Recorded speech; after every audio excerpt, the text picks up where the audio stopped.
It's me, Miss Collado, here to read a story with you. Today's story is called Mr. Seahorse and it's by Eric Carle. Ready? Let's start.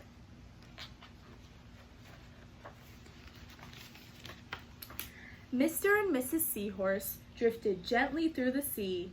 Mrs. Seahorse began to wiggle and twist this way and that. "It's time for me to lay my eggs," she said. "Can I help?" asked Mr. Seahorse. "Oh yes, thank you," said Mrs. Seahorse, and she laid her eggs into a pouch on Mr. Seahorse's belly. "I'll take good care of our eggs," said Mr. Seahorse. "I promise."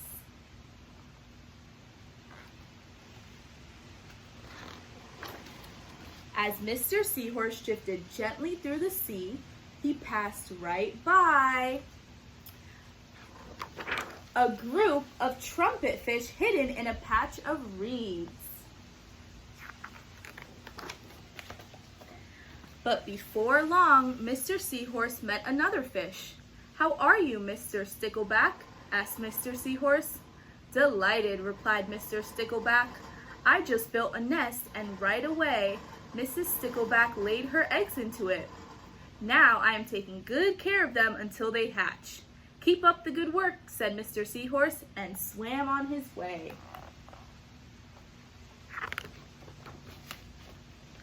As Mr. Seahorse drifted gently through the sea, he passed right by, let's see what it is, a lionfish hidden behind a coral reef.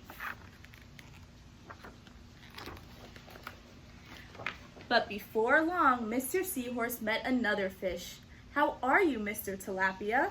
asked Mr. Seahorse. Mr. Tilapia couldn't answer. His mouth was full of eggs.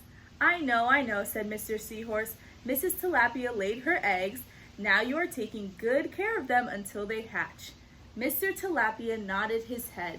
"You must be very happy," said Mr. Seahorse, and swam on his way.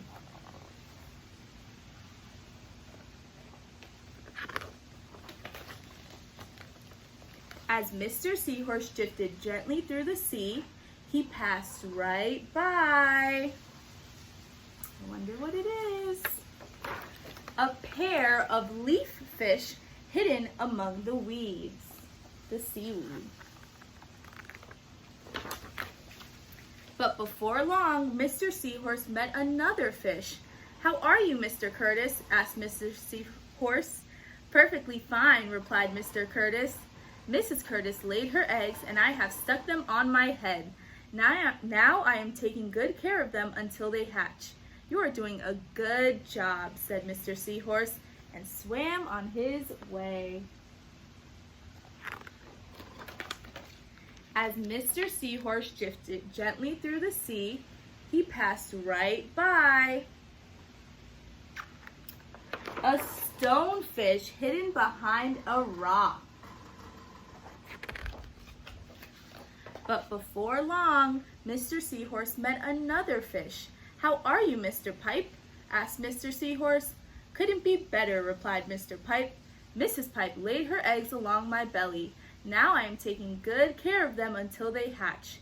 "You should feel proud of yourself," said Mr. Seahorse, and swam on his way.